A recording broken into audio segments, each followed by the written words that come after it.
محترم حاضرین، قرآن پاک کے 2 مقامات میں سے مختصر سا حصہ آپ کے سامنے تلاوت کیا ہے۔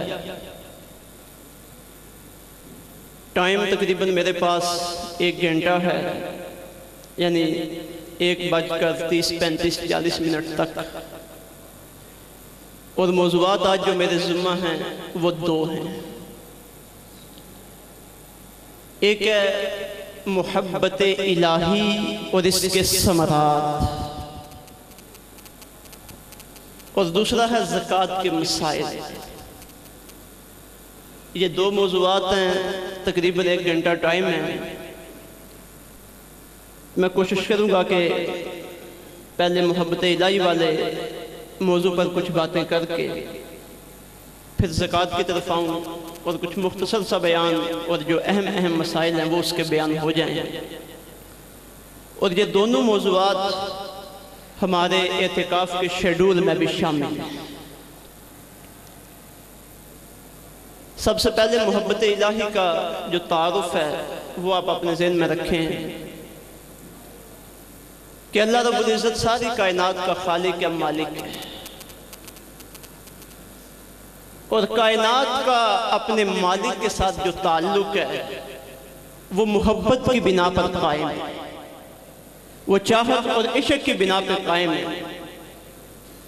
اور کوئی بھی مخلوق اس وقت تک اپنے خالق کا حق ادا نہیں کر سکتی جب تک وہ ہر چیز سے زیادہ اپنے خالق سے محبت نہ کرے، اپنے مالک سے محبت نہ کرے۔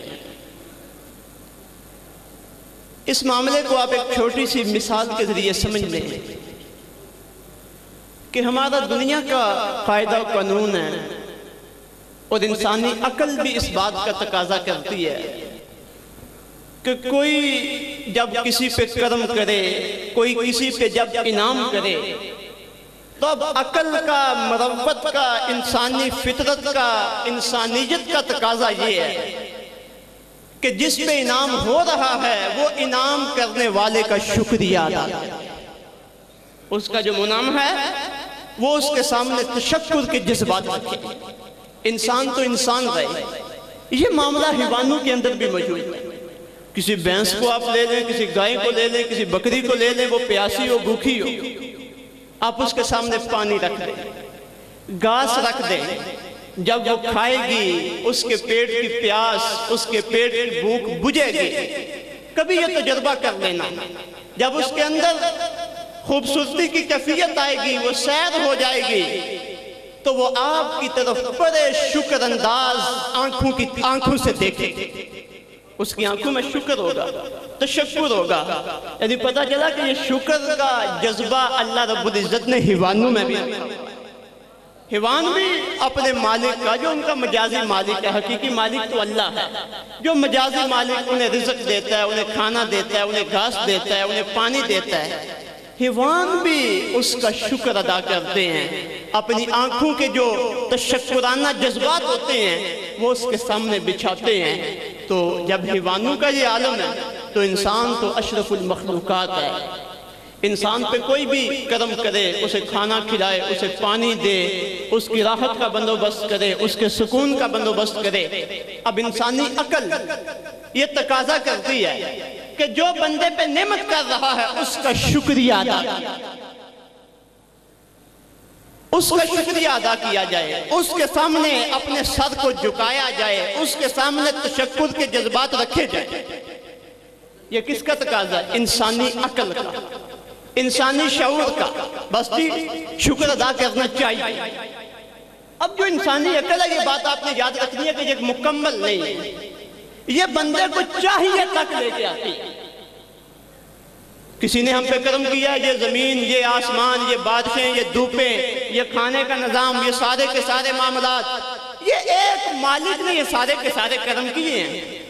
ہماری عقل یہ کہتی ہے کہ جس مالک نے یہ کرم کیے ہیں اس کا شکر ادا کرنا، بولو سارے، اس کا شکر ادا کرنا، یہ ہماری عقل کا تقاضا ہے۔ اب وہ شکر ادا کیسے ہوگا؟ وہ ہستی کیا ہے، وہ کون سی ہستی ہے، وہ کام پہ رہتی ہے، اس کی شکل و صورت کیا ہے، اس کے شکر ادا کرنے کا طریقہ کیا ہے، اس وقت بندے کے جذبات کیا ہونے چاہیے، اس کا جواب انسانی عقل کے پاس نہیں۔ انسانی عقل یہاں پہ آ کے تھک جاتی ہے، ہار جاتی ہے، اپنے ہتھیار ڈھال دیتی ہے۔ اب آگے کیا ہوگا؟ کون سی ہستی ہے جس کا شکر ادا کیا جائے، جس کے سامنے اپنے سر کو جھکایا جائے، جس کے سامنے سجدہ ریزی کی جائے، جس کے ساتھ ساری کائنات سے کٹ کر محبت کی جائے، ساری کائنات پیچھے ہو، اس ذات کو آگے رکھا جائے؟ تو یہ ہمیں بتاتی ہے اللہ کی طرف سے وحی۔ کیا بتاتی ہے؟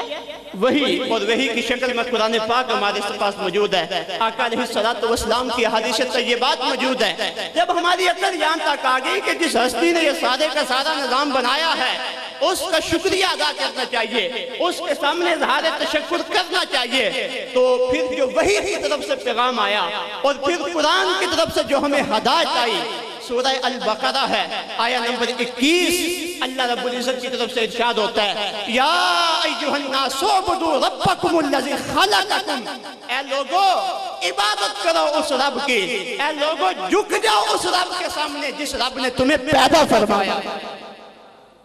عقل یہاں تک پہنچی تھی کہ کوئی ہستی ہے پیدا کرنے والی، کوئی ہستی ہے جس کا شکریہ ادا کیا جائے، کوئی ہستی ہے جس کے سامنے اپنے سر کو جھکایا جائے، لیکن قرآن نے بتایا وہ ہستی تمہارا خدا ہے، وہ ہستی تمہارا مالک ہے۔ کہیں اسی غور و فکر میں بتوں کے سامنے اپنے سروں کو نہ جھکا لینا، کہیں اسی غور و فکر میں سورج کے سامنے اپنے سر کو نہ جھکا لینا، کہیں اسی غور و فکر میں چاند کے سامنے اپنے سر کو نہ جھکا لینا، بلکہ یہ سورج بھی تمہاری طرح کی مخلوق ہے، یہ چاند بھی تمہاری طرح کی مخلوق ہے، یہ بت بھی تمہاری طرح کی مخلوق ہیں، یہ جتنے بھی تم نے عبادت کے اشارے بنائے ہوئے ہیں، یہ جتنی بھی چیزیں اللہ کے علاوہ جن کو تم معبود سمجھتے ہو، یہ ساری کی ساری اللہ کی مخلوق ہیں، اور تمہارا اللہ وہ ہے۔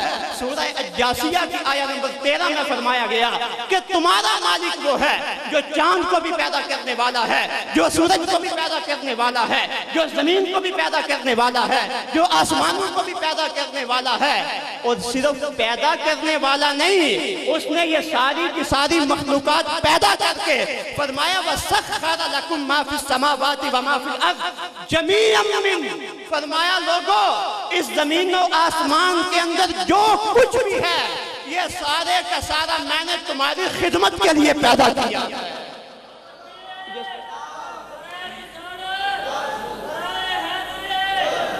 زمین و آسمان کی ساری چیزیں اللہ کی مخلوق کی خدمت کے لیے ہیں، اور اللہ کی مخلوق میں سے جو اشرف المخلوقات انسان ہے، یہ سورج انسان کی خدمت کے لیے ہے، یہ تارے انسان کی خدمت کے لیے ہیں، یہ چاند انسان کی خدمت کے لیے ہے، یہ موسموں کا چلنا پھرنا، یہ زمین و آسمان کی خوبصورتیاں، یہ جتنے بھی معاملات ہیں، یہ معبود بنانے کے لیے اللہ نے پیدا نہیں کیے، بلکہ جو اللہ کو معبود مانتے ہیں ان کی خدمت کے لیے پیدا کیے ہیں۔ تو اس قرآن نے ہمیں یہ بتایا کہ ایک ہستی ہے جس کی طرف تمہاری توجہ ہونی چاہیے، جس کی طرف تمہاری توجہ کا قبلہ ہونا چاہیے۔ ہاں یہاں پہ کچھ لوگوں کو غلطی لگی ہے، جن لوگوں نے سورج کو اپنا معبود بنایا، جنہوں نے چاند کو اپنا معبود بنایا، جنہوں نے ستاروں کو اپنا معبود بنایا، جنہوں نے آگ کو اپنا معبود بنایا، جنہوں نے بتوں کو اپنا معبود بنایا، وہ بھی ہماری طرح کے انسان تھے، وہ ہمارے ہی بھائی بند تھے۔ اب اللہ رب العزت نے ان لوگوں کی غلطی کو بھی واضح کیا کہ کہیں ایسا نہ ہو کہ میرے بندے ان کی غلطی کو دیکھ کر ان کی پیروی کرنا شروع کر دیں۔ تو یہی آیت کریمہ اسی سورہ بقرہ میں اللہ رب العزت نے آیہ نمبر 165 میں فرمایا۔ اب دیکھیے لوگوں کی غلطی کو اللہ نے کس طرح نوٹ فرمایا۔ فرمایا وَمِنَ النَّاسِ، لوگوں میں سے کچھ ایسے ہیں مَن يَتَّخِذُ، جنہوں نے بنا لیے ہیں من دون اللہ اندادا، اللہ کے مقابلے میں، اللہ کے مد مقابل، اب ظاہر ہے جس نے سورج کو پوجا اس نے سورج کو اللہ کا مد مقابل بنایا، جس نے چاند کو پوجا اس نے چاند کو اللہ کا مد مقابل بنایا، جس نے بت کو پوجا اس نے بت کو اللہ کا مد مقابل بنایا۔ فرمایا لوگوں میں سے کچھ بے وقوف ایسے ہیں جو اللہ کے علاوہ دیگر مخلوقات کو اللہ کا مد مقابل بناتے ہیں، اور پھر ہوتا کیا ہے؟ یحبونہم کحب اللہ، پھر یہی لوگ جن کو انہوں نے اللہ کا مد مقابل بنایا ہے ان سے ایسے ہی محبت کرتے ہیں جیسے اللہ سے محبت کرنی چاہیے۔ اب جو بتوں کو پوجنے والے ہیں وہ بتوں کے لیے جانیں دینے کے لیے تیار ہیں، جو چاند سورج کو پوجنے والے ہیں وہ ان کے لیے جانیں دینے کے لیے تیار ہیں۔ غزوہ بدر میں، غزوہ احد میں، غزوہ خندق میں، غزوہ فتح مکہ میں، یہ جتنے بھی غزوات ہوئے ہیں، اب مسلمانوں کے مقابلے میں جو لوگ آئے تھے وہ اپنے بتوں کی عزت کے لیے آئے تھے، وہ اپنے بتوں سے محبت کی وجہ سے آئے تھے۔ یہ اللہ رب العزت نے انسان کی کمی کو آشکارا کیا، انسان کی عقل کے فساد کو واضح کیا۔ آگے ارشاد فرمایا کہ انسان کا طرز عمل ہونا کیا چاہیے، اس کی محبتیں کدھر جانی چاہیے، اس کی محبتوں کا قبلہ اور کعبہ کیا ہونا چاہیے۔ فرمایا والذین آمنوا، وہ لوگ جو ایمان والے ہیں، اشد حبا للہ، فرمایا یہ مخلوقات کو پیچھے چھوڑ دیتے ہیں اور سب سے بڑھ کر اپنے رب سے محبت فرماتے ہیں۔ ان کی ساری محبت اپنے رب کے لیے ہے، ان کی محبت کا قبلہ ان کا رب ہے۔ یہ دنیا، یہ مال و متاع، یہ دنیا کی چیزیں، یہ سب کچھ پیچھے چھوڑ دیتے ہیں۔ یہاں ایک حدیث پاک بڑی پیاری تفسیر مظہری میں نقل کی گئی، اگر وہ حدیث پاک ہمارے سامنے ہو تو والذین آمنوا اشد حبا للہ، ایمان والے وہ ہیں جو ہر چیز سے زیادہ اللہ سے محبت کرتے ہیں۔ اس بات کو سمجھنے میں آسانی رہے گی۔ حضور احمد دو عالم صلی اللہ علیہ وسلم نے ارشاد فرمایا کل قیامت کے میدان میں جب لوگ اللہ کی بارگاہ میں جائیں گے، لوگوں کا ایک بہت بڑا گروہ جب وہ اللہ کی بارگاہ میں جائے گا، اللہ فرمائے گا اے میرے بندو بتاؤ مجھ سے محبت کرتے ہو؟ اب اپنی ذات کو ہر بندہ یہاں پہ سامنے رکھے، اس کے دل میں جو اللہ کی محبت ہے اسے سامنے رکھ کے ذرا اس حدیث پاک کو سننا ہے کہ ہماری محبت کہاں تک پہنچی ہے۔ اللہ فرمائے گا بندو مجھ سے محبت کرتے ہو؟ عرض کریں گے مولا ہاں، ہم تو ساری کائنات سے زیادہ تیرے ساتھ ہی محبت کرتے ہیں، ساری زندگی ہم نے تیرے لیے ہی گزاری ہے۔ دنیا میں ہم نے نمازیں ادا کی، روزے رکھے، اعتکاف کیے، گرمی سردی برداشت کی، گرمی کے موسم میں ہم روزے رکھتے رہے، یہ جتنے بھی معاملات کیے سارے کے سارے تیری محبت کے لیے، یہ تو تیری محبت میں ہم کرتے رہے ہیں۔ جب اتنی بات ہوگی اللہ فرمائے گا بندو اگر تم مجھ سے محبت کرتے ہو اور میری محبت میں سچے ہو تو ایک طرف جنت ہے، ایک طرف دوزخ ہے، میں تمہارا رب، میں تمہارا معبود تمہیں حکم دیتا ہوں جنت کو چھوڑو اور دوزخ میں چھلانگے لگا دو۔ کیا ڈرا گیا؟ جنت کو چھوڑو دوزخ میں چھلانگے لگا دو۔ اب آپ سوچ رہے ہوں گے کہ ہم تو سارے عمل جنت کے لیے کر رہے ہیں، اللہ فرمائے گا دوزخ میں چھلانگے لگا دو۔ اب کیا بنے گا؟ اب ہے محبت کا امتحان۔ آقا علیہ السلام نے فرمایا جب اللہ رب العزت کی طرف سے فرمایا جائے گا لگا دو چھلانگے دوزخ میں، فرمایا وہ لوگ نہ ادھر دیکھیں گے نہ ادھر دیکھیں گے، نہ سوچیں گے نہ کسی سے مشورہ کریں گے، جو ہی آرڈر ہوگا وہ سارے کے سارے بیک وقت دوزخ میں چھلانگے لگا دیں گے۔ اب دوزخ میں چھلانگ لگائی ہے، لگائی اللہ کے حکم سے ہے۔ ذرا اندازہ کیجئے کہ اگر ہم میں سے کوئی وہاں پہ ہو تو اس پہ کیا گزرے گی؟ کیا کوئی چھلانگ لگانے کے لیے تیار ہے اللہ کے حکم پہ؟ جی کوئی چھلانگ لگانے کے لیے تیار ہے؟ اللہ کا ایک چھلانگ لگا دو۔ اب بنے گا کیا؟ اللہ ہے، آگ بھی تو اللہ کی مخلوق ہے نا، آگ کے اندر جلانے کی قوت اللہ نے رکھی ہے۔ فرمایا جب وہ اللہ کی محبت میں دوزخ کے اندر چھلانگے لگائے گے، اب دوزخ کی آگ ان کو جلائے گی نہیں بلکہ ان کے استقبال کے لیے ٹھنڈی ہو جائے گی۔ دوزخ کی آگ میں ان کا بال بھی بیکا نہیں ہو سکے گا۔ کن لوگوں کا؟ جو ہر چیز سے زیادہ اللہ سے محبت کرتے ہیں، جن کے دلوں میں اللہ کی محبت ہے۔ اب یہ ایک کلیہ ہے محبت کو پرکھنے کا، آیا کہ ہمارے دلوں میں اللہ کی محبت ہے بھی نہیں ہے یا نہیں ہے؟ اور بندہ مومن اس کی نشانی سورہ البقرہ میں فرمائی گئی والذین آمنوا اشد حبا للہ، فرمایا جو ایمان والے ہیں وہ سب سے زیادہ کس سے محبت کرتے ہیں؟ اللہ سے، یعنی دنیا کی محبت پیچھے، مال کی محبت پیچھے، اولاد کی محبت پیچھے، وطن کی محبت پیچھے، ملک کی محبت پیچھے، اپنی عزت کی محبت پیچھے، ہر چیز کی محبت پیچھے، اللہ کی محبت آگے، ٹاپ پہ اللہ رب العزت کی محبت ہونی چاہیے۔ اگر ٹاپ پہ، اعلیٰ سطح پہ اللہ کی محبت ہے تو پھر ہمارے دلوں کے اندر ایمان ہے، اگر اللہ کی محبت نہیں تو پھر ہمارے دل بھی ایمان سے خالی ہیں، پھر ہمارے دلوں کے اندر ایمان نہیں۔ یہاں سورہ التوبہ کی آیت نمبر 24 ذرا وہ بھی سن لیجئے، اور صرف اس آیت کریمہ کو سننا نہیں ہے، ساری زندگی اپنے دین اسلام کا نصاب بنا کے اس آیت کریمہ کے مفہوم کو سامنے رکھنا ہے۔ آج جو دنیا کی چیزیں ہمیں اللہ رب العزت کی محبت سے روکتی ہیں، اللہ رب العزت نے ان کا ذکر فرمایا۔ انسان کی کمزوری ہے نا، کوئی چھوٹی سی نفع کی چیز دیکھے، چھوٹی سی اپنی عزت کی چیز دیکھے، اپنی عزت کو دیکھے گا، نفع کو دیکھے گا، اپنے رب کو بھول جائے گا۔ رمضان المبارک ہے، یہ تو ہمارا تعلق ہی ہمارے رب کے ساتھ قائم کروانے کے لیے آیا ہے۔ تو آؤ، اللہ رب العزت نے اس آیت کریمہ میں چند چیزیں گنوائی ہیں، فرمایا لوگوں ان چیزوں کو ذرا اپنے پیش نظر رکھنا، ایک طرف اللہ کی محبت ہو، ایک طرف ان چیزوں کی محبت ہو۔ اگر اللہ کی محبت ان سے زیادہ ہے تو تم مومن ہو، اگر ان چیزوں کی محبت اللہ کی محبت سے زیادہ ہے تو پھر اپنے ایمان کی خیر مناؤ، پھر اپنے ایمان کے بارے میں سوچو۔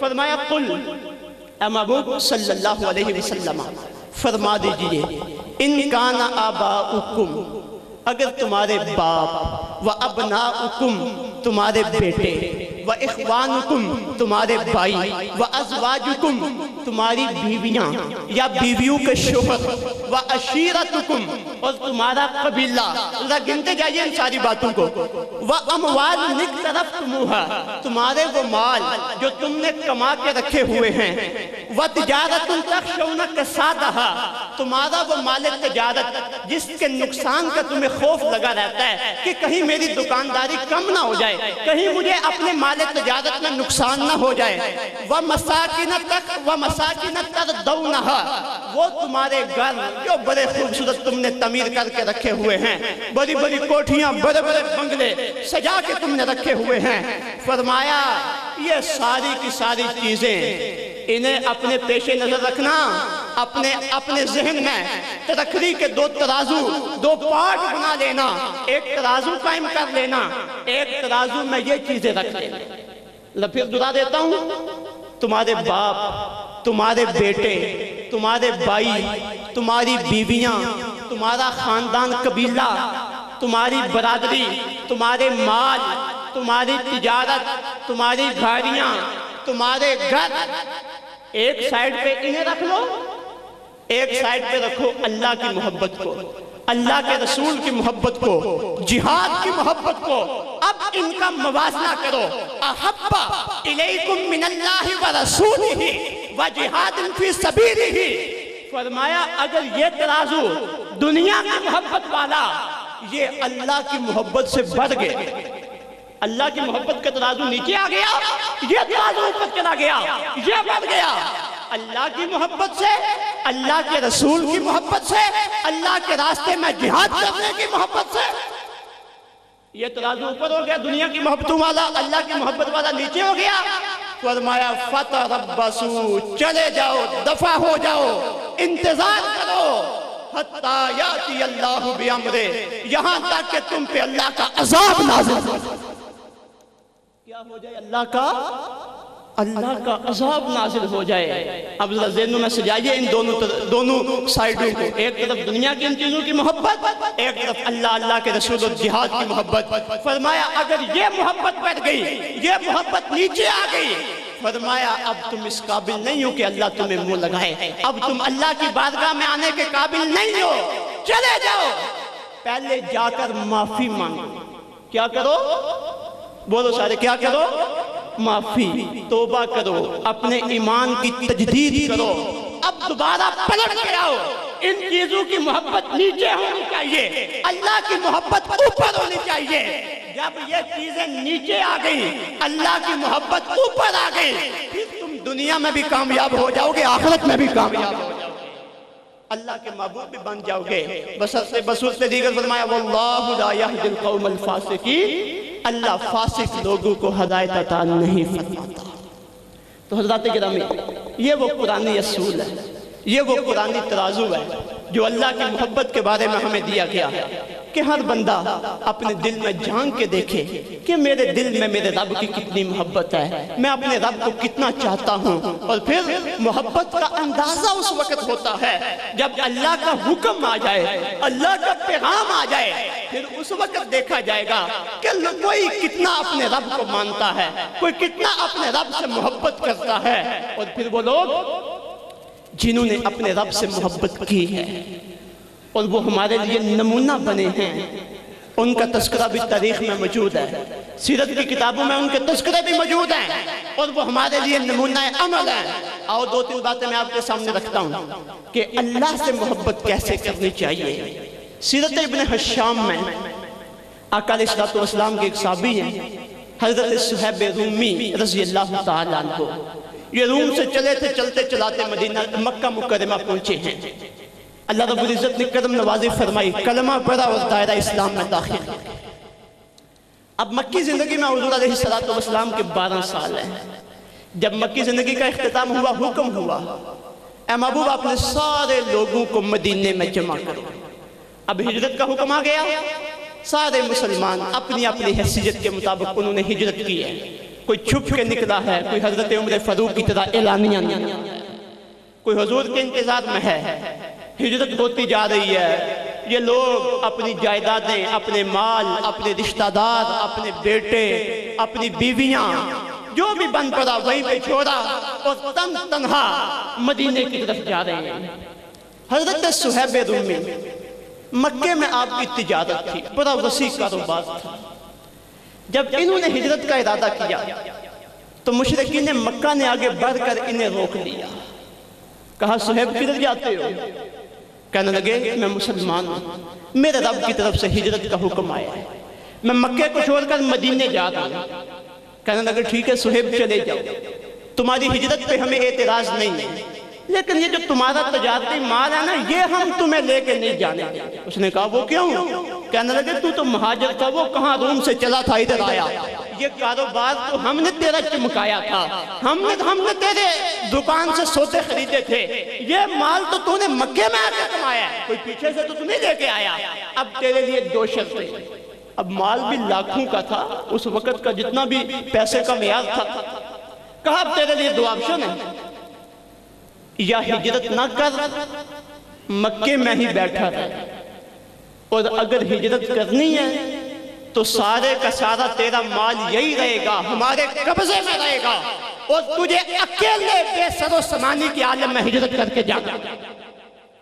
اب یہاں امتحان آ گیا، وہی سورہ توبہ کی آیت نمبر 24، اگر یہ مال جو تم نے کمائے ہیں، یہ تجارتیں جن کے خوف، جن کے نقصان کا تمہیں خوف رہتا ہے، اب پریکٹیکل نمونہ ہمارے سامنے آنے لگا ہے۔ لاکھوں کا مال ہے، صحابی رسول حضرت صہیب رومی ہے، اب ایک طرف اللہ اور اس کے رسول کا حکم ہے، ایک طرف اللہ کی محبت ہے، ایک طرف اللہ کے رسول کی محبت ہے، اور ایک طرف لاکھوں کی تجارت ہے، ایک طرف لاکھوں کا ساز و سامان ہے، مال و دولت ہے۔ کہا صہیب نہیں جانے دیں گے جب تک یہ مال ہمارے پاس نہیں رہے گا۔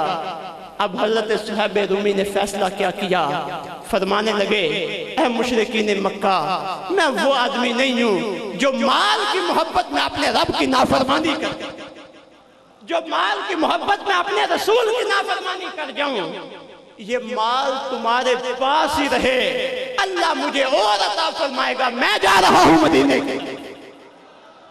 نکلے ہیں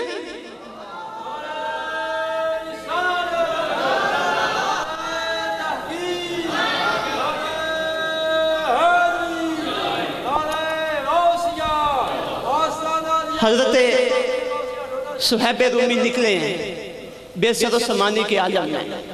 اب ذرا دیکھیے نا، انسان ہے وہ بھی، دل پہ جو مال کی محبت کا ڈنگ ہے وہ ڈس تو رہا ہوگا، پریشانی تو ہوگی کہ میری ساری زندگی کا سرمایہ ادھر ہی رہ گیا، اکیلا جا رہا ہوں۔ اب جب پہنچے ہیں مدینے، آقا علیہ السلام مسجد نبوی میں تشریف فرما ہیں۔ جب سہیب ہجرت کرتے ہوئے مدینہ طیبہ پہنچے، حضور اپنی مسند پہ تشریف فرما تھے۔ جب دیکھا کہ میرا سہیب، میرا مالدار غلام آج بے سر و سمانی کے عالم میں آ رہا ہے، حضور نے جب دیکھا، اللہ کے نبی نے اٹھ کر استقبال کیا۔ اللہ کے نبی نے اٹھ کے استقبال کیا ہے، اور پھر استقبال کر کے جو جملے حضور نے ارشاد فرمائے ہیں وہ ان کے زندگی کے لیے تو سرمایہ تھے، لیکن اگر ہم اس پہ عمل کر لیں تو ہماری زندگی کا بھی سرمایہ بن جائیں، یہ ہماری زندگی میں بھی اللہ کے قرب کا ذریعہ بن جائیں۔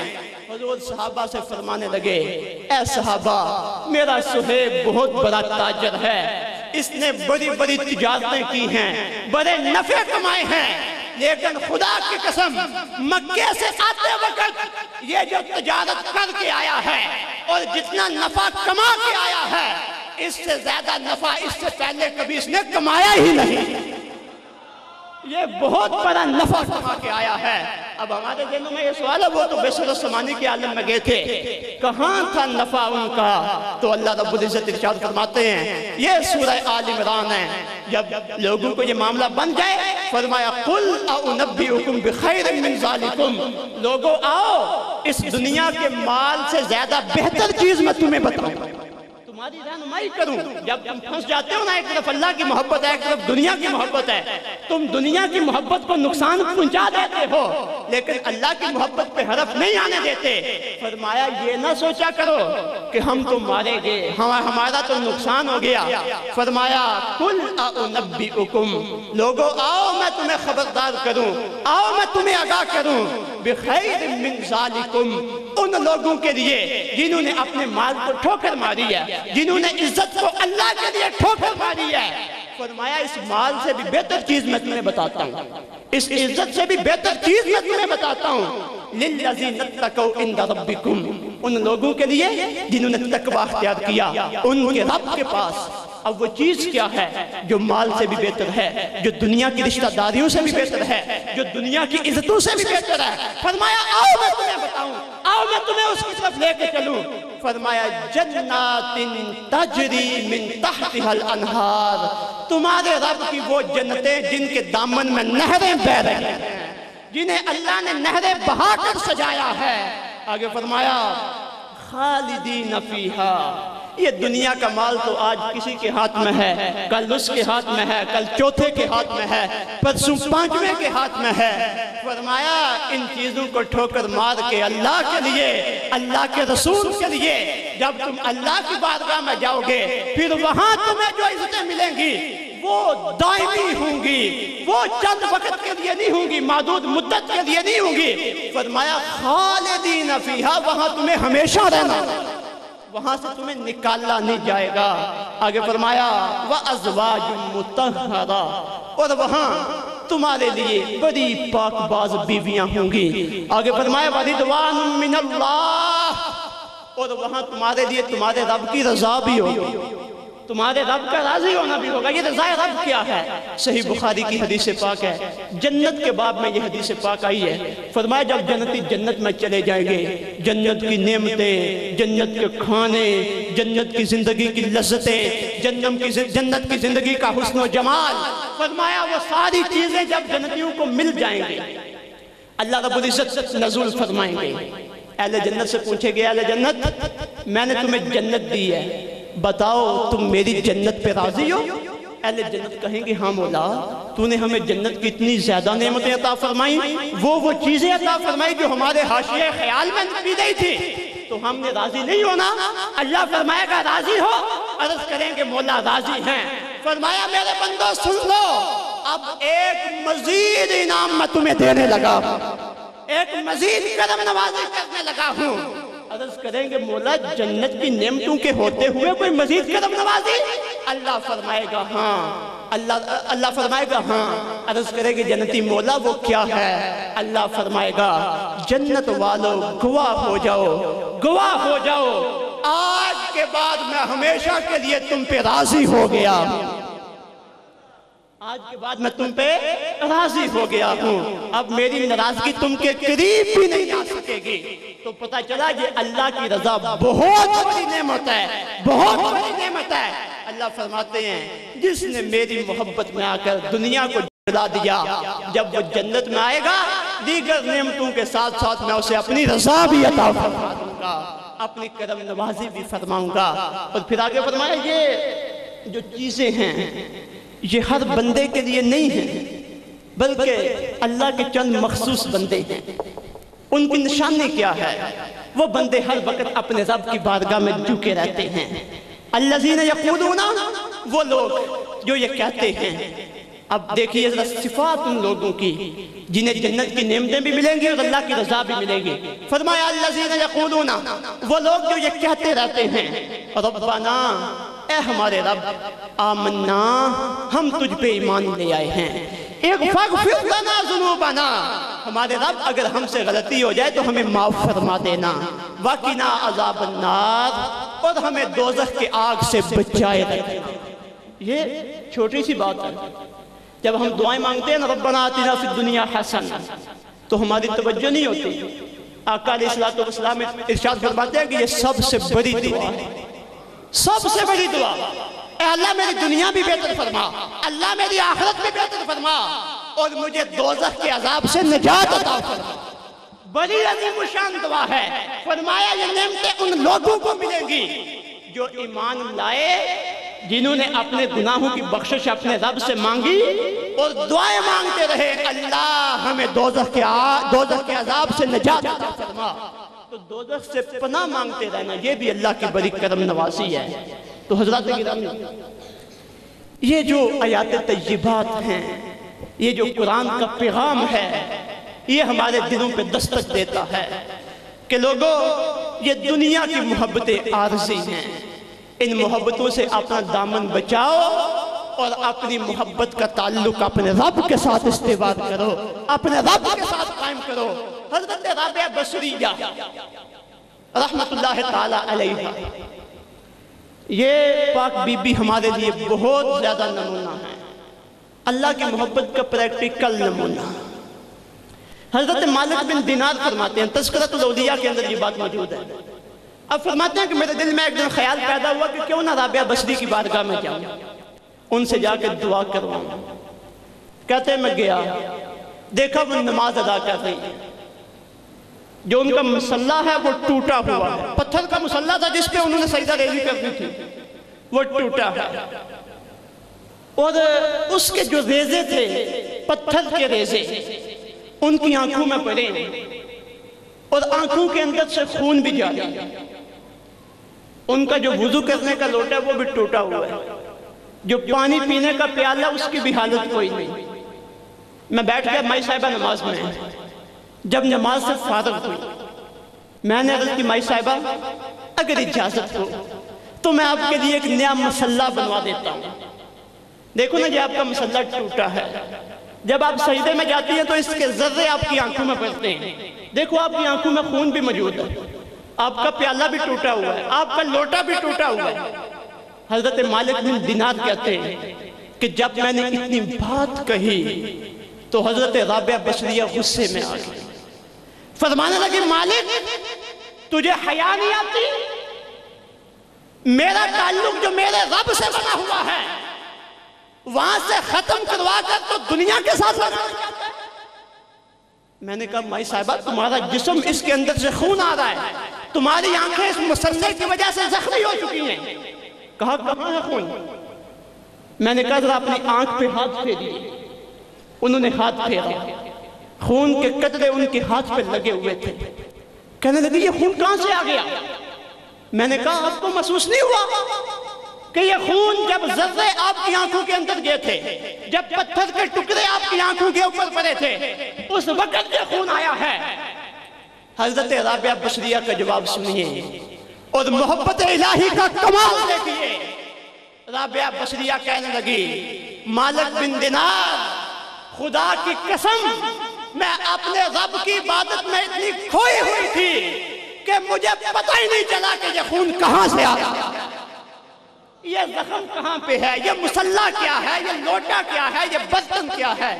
میں تو اپنے رب کی محبت پر کھوئی ہوئی تھی۔ حضرت مولا علی سے پوچھا گیا آپ بھی تو اپنے رب سے محبت کرتے ہیں، تو جس رب کو سجدہ کرتے ہیں کبھی اس رب کو دیکھا بھی ہے؟ کبھی اس کی زیارت بھی کی ہے؟ حضرت مولا علی فرمانے لگے اے مجھ سے میرے رب کا پوچھنے والے، تو کبھی کبھی کی بات کرتا ہے۔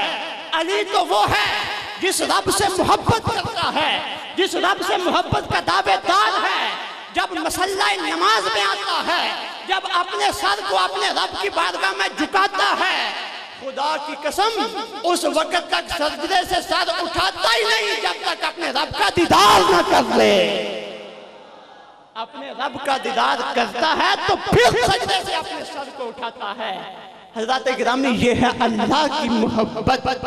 اب اسے ذرا اپنے جسم پہ لاگو کیجئے۔ جب کبھی آپ بیٹھے ہو نا، غور و فکر کیجئے، تفکر کیجئے، مراقبے میں جائیے۔ مراقبہ کیا ہے؟ دنیا سے چھوٹ کر اپنے ہی من میں آپ ڈوبے۔